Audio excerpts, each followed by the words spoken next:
You ever get that feeling, especially around Halloween, like the line between reality and a good, scary story starts to kind of blur?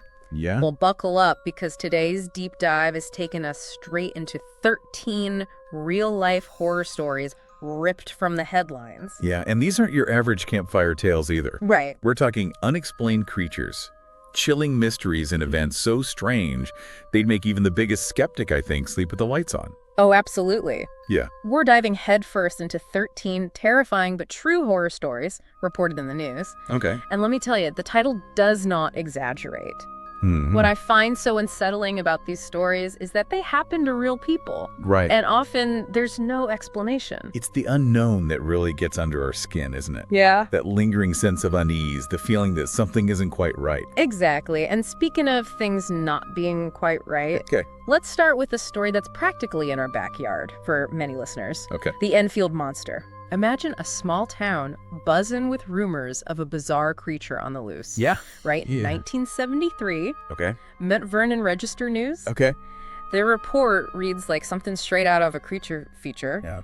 Witnesses described a three-legged thing, short, stocky, with glowing eyes, and these weird, almost dog-like footprints, but with 6 toes. 6 toes. See, this is what I mean. It's like, A low-budget horror movie come to life. right. Glowing eyes, extra toes, but the creepiest part, despite all the investigations, all the theories, no one ever figured out what the Enfield Monster actually was. Right. And it makes you wonder, Yeah. is there something to be said for a good mystery? Sure. Or maybe some stories are scarier left unexplained. The unknown has a way of taking root in our imaginations, doesn't it? Oh, for sure. Speaking of places with a dark energy, let's shift gears to Colombia. Okay. Picture a stunning hotel perched on a cliff overlooking a gorgeous waterfall, the Hotel del Salto. Sounds idyllic, Right. but they don't call it the Suicide Hotel for nothing. Right. This place has a history as tragic as its setting is beautiful. Oh, wow. Built in 1923, it didn't take long for tragedy to strike over the years. An uncertain number of guests took their own lives, leaping from the hotel into the falls below. It's almost as if the beauty of the place is interwoven with this inescapable sadness. Yeah. And as if that wasn't eerie enough, there's the local legend. Ah, yes. The Muisca tribe, centuries ago, they were said to have escaped Spanish conquistadors by jumping from those very same cliffs. It's a story passed down for generations, adding a whole other layer of sorrow to an already unsettling location. And get this, they turned the hotel into a museum. Really? Imagine wandering those halls knowing its tragic past, surrounded by the echoes of so many lost lives. Yeah, it does make one wonder if, rather than dispelling the darkness, they've accidentally amplified it, don't you think? Yeah, it's like they've almost like invited more in, but given it a place to kind of stay. Right, exactly. Wow. Yeah. Speaking of places with a heavy atmosphere, let's talk about a destination that draws ghost hunters and true crime enthusiasts alike. Mm-hmm. The Villisca Axe Murder House in Iowa. Yes. Now, this place already had a gruesome reputation from an unsolved 1912 murder, but then in 2014, Okay. it became the backdrop for another unsettling event. Right, because the house itself is infamous. A family of 8 brutally murdered in their beds with an axe. Oh my gosh. To this day, the case remains unsolved, which only adds to the intrigue, wouldn't you say? Absolutely. So fast forward to 2014, a visitor on a paranormal tour. Okay. Robert Lorson ends up stabbing herself, and here's the detail that chills me to the bone. It happened around the same time of night as the original murders. Wow. Yeah. Coincidence, perhaps? Yeah. But as the homeowner Martha Lynn put it, it's not exactly the kind of attention you want when you own a place already steeped in so much darkness. No, it makes you wonder about the allure and maybe even the ethics of dark tourism. Right. Are we seeking thrills, or are we somehow even unintentionally feeding into something darker? It's a question with no easy answers, and one that likely differs from person to person. What seems harmless to one might be deeply unsettling to another. You're right. And speaking of unsettling, let's talk haunted dolls. Okay. Specifically, a certain frozen queen who decided multilingualism was her new talent. Ah, yes, the case of the talking Elsa doll. Okay. This one captured my attention for its sheer bizarreness. Okay. A mother in Houston reported that her daughter's Elsa doll began exhibiting some very unusual and some might say eerie behavior. So this wasn't your average glitching toy, though. No. We're talking about a doll suddenly fluent in 2 languages. The doll, which initially only spoke English, started switching between English and Spanish, despite never having a Spanish language feature. Maybe Elsa was just brushing up on her travel vocabulary, you know. Right. Let it go in Spanish and all that. I'm afraid it gets stranger. Okay. The mother reported the doll speaking and singing even when it was completely switched off.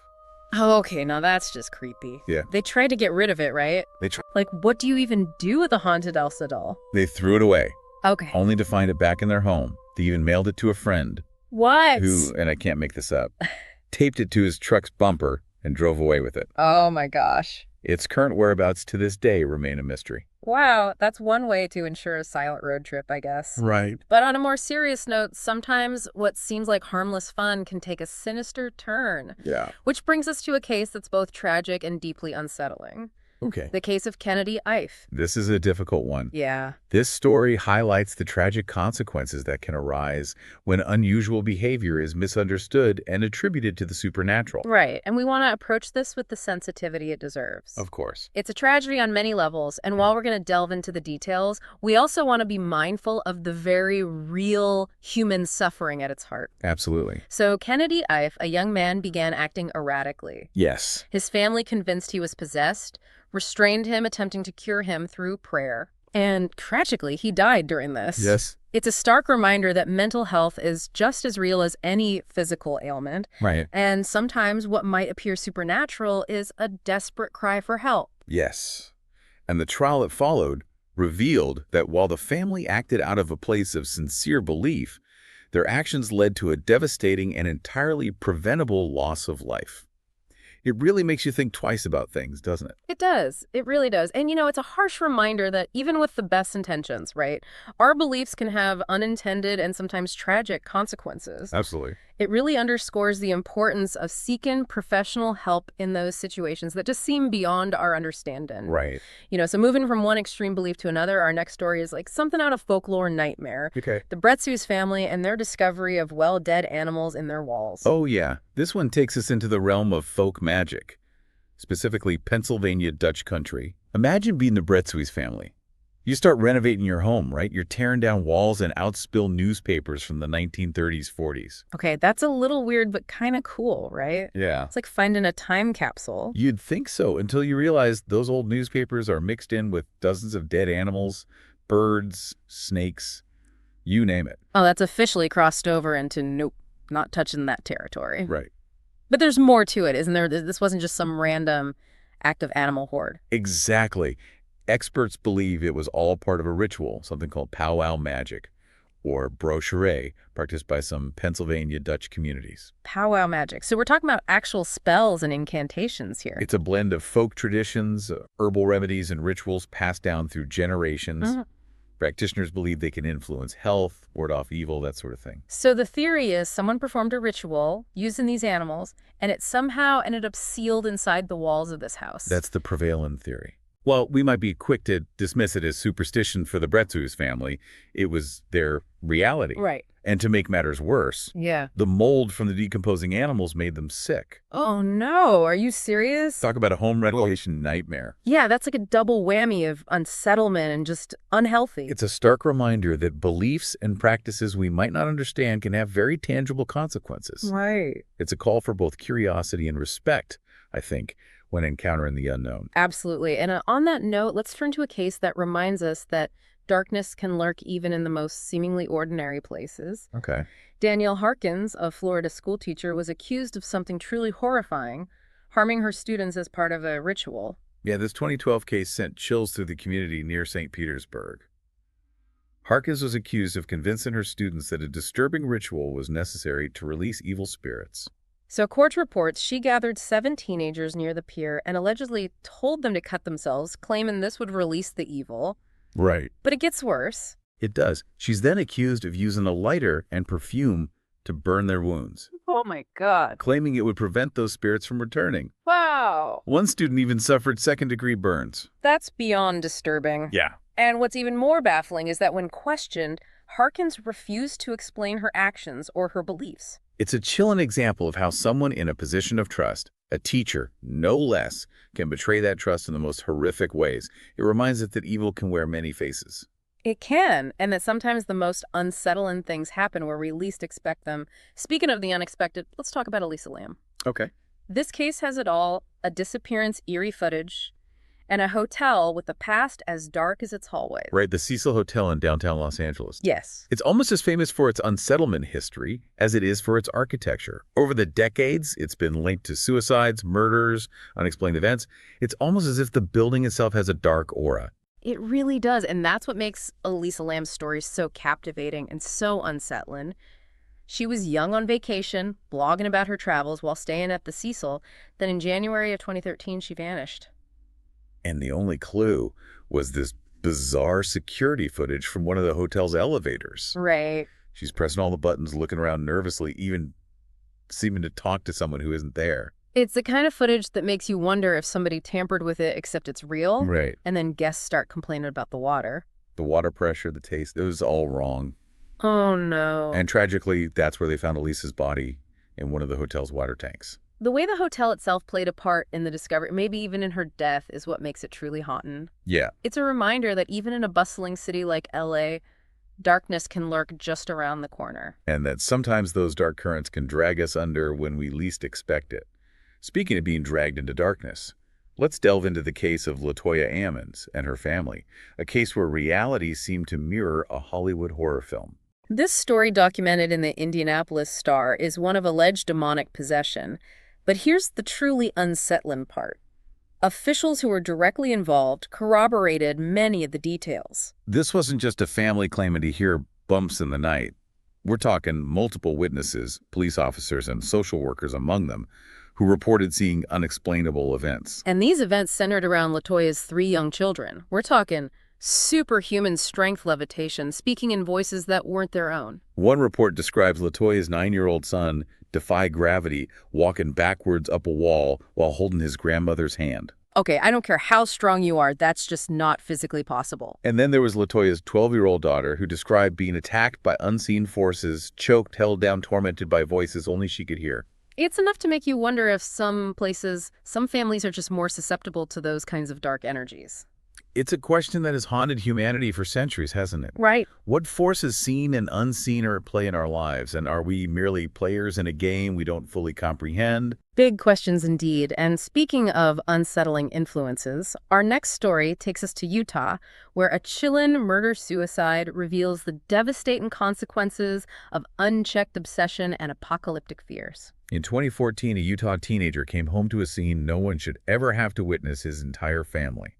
His parents and 3 siblings were dead victims of a planned murder-suicide. And as if that wasn't horrifying enough, the parents left behind a to-do list not for groceries or chores, but for their own deaths. It was a meticulously planned exit, fueled by a dangerous mix of apocalyptic paranoia and a fascination with the convicted killer. Obsessed with a killer, who were these people fixated on? Brace yourself. The parents, Christy and Benjamin Strack, had become fixated on Dan Lafferty, a man convicted of a brutal double murder in 1984. Just to refresh our memories, who was this Dan Lafferty? He and his brother were radical Mormon fundamentalists who believed they were prophets acting on God's direct orders. They murdered their sister-in-law and her infant daughter, claiming it was divine revelation. So we're talking about religious extremism taken to a horrific extreme. Exactly. And here's where it gets even more disturbing. Christy Strack had struck up a correspondence with Dan Lafferty while he was in prison. She even visited him with her husband. It's like they were drawn to his darkness, to his twisted ideology. It seems that way the Stracks became consumed by fear of the outside world, convinced that the end was near in the ball. They believed that aligning themselves with Lafferty somehow prepared them for the apocalypse. And that preparation involved taking the lives of their own children. It's a horrifying thought, but it seems their worldview had become so warped that they believed they were saving their children from something far worse than death. This case is a chilling reminder of the dangers of extremism, especially when it's rooted in unwavering belief. It highlights the importance of critical thinking, of questioning our own beliefs, and recognizing when someone we trust might be heading down a dangerous path. It's a sobering thought, but sometimes the dangers hit closer to home. Literally. Let's talk about technology specifically, when our phones become tools of terror. Cyberstalking.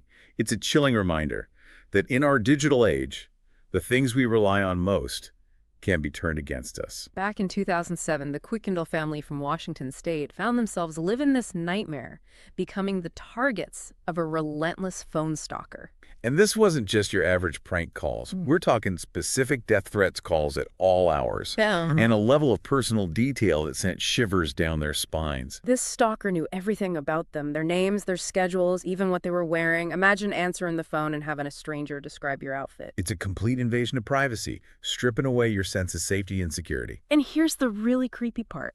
The police traced the calls, and they were coming from the Quickendall's own phones. Even when their phones were switched off. That's like something straight out of a horror movie. How is that even possible? It exposes the vulnerability of our interconnected world as technology advances.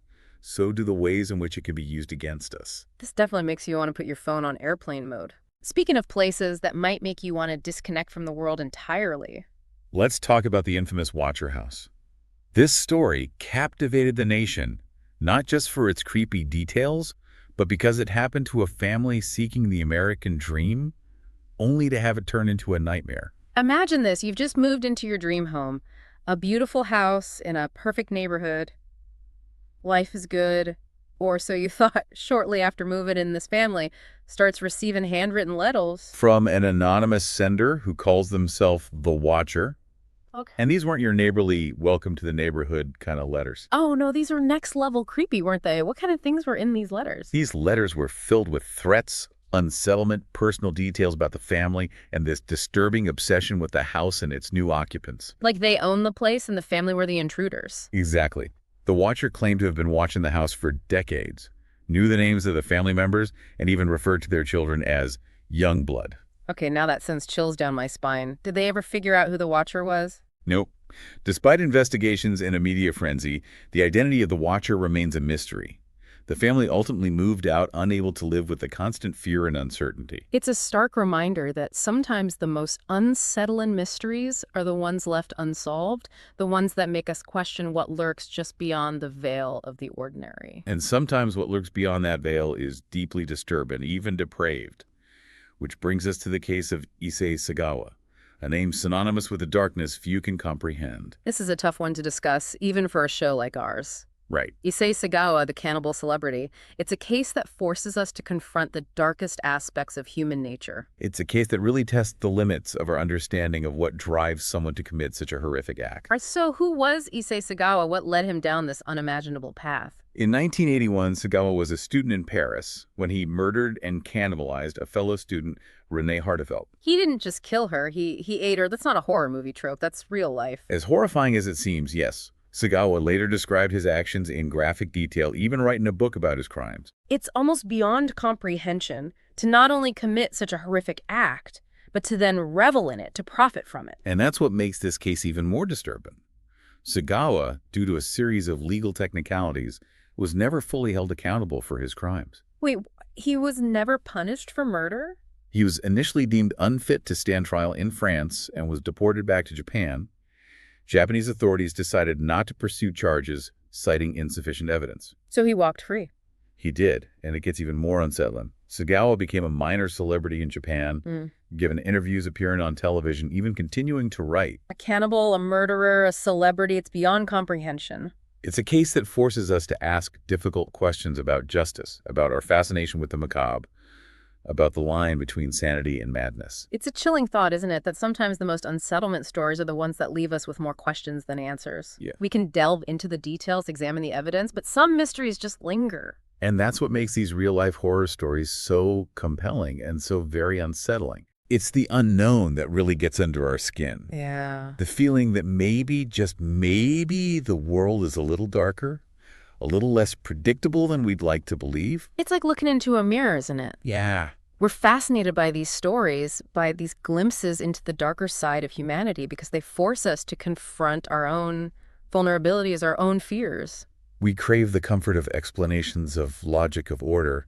But these stories remind us that sometimes those things simply aren't there. Yeah. Or perhaps even more unsettling, they exist in ways we can't even begin to comprehend. Which brings us right back to where we started, doesn't it? That blurry line between a good, scary story and the chillin' reality that sometimes truth really is stranger than fiction. It really is. It really is. These cases, as disturbing as they are, serve a purpose. Yeah. They make us question, they challenge our perceptions, they remind us that the world is full of mysteries both out there and within ourselves. It's like that feeling you get when you turn off a scary movie and suddenly the shadows in your own home seem a little bit deeper, a little more menacing. These stories stay with us, don't they? They do. They linger in the back of our minds, making us question what we think we know, what we think we understand about the world and about ourselves. So the next time you're feeling brave, maybe a little too comfortable in your everyday routine, Yeah. remember these stories. Remember the Enfield monster lurking in the shadows. Remember the tragic tales of the Hotel del Salto and the Villisca Axe murder house. Remember the unexplained phenomena, the unsettling technology, the chilling reminder that some mysteries are never truly solved. Well, thanks for joining us for this journey into the dark side of reality. Yeah, thanks for having me. Sleep well if you can. And maybe leave the lights on tonight. Until next time, stay spooky. Bye, everybody.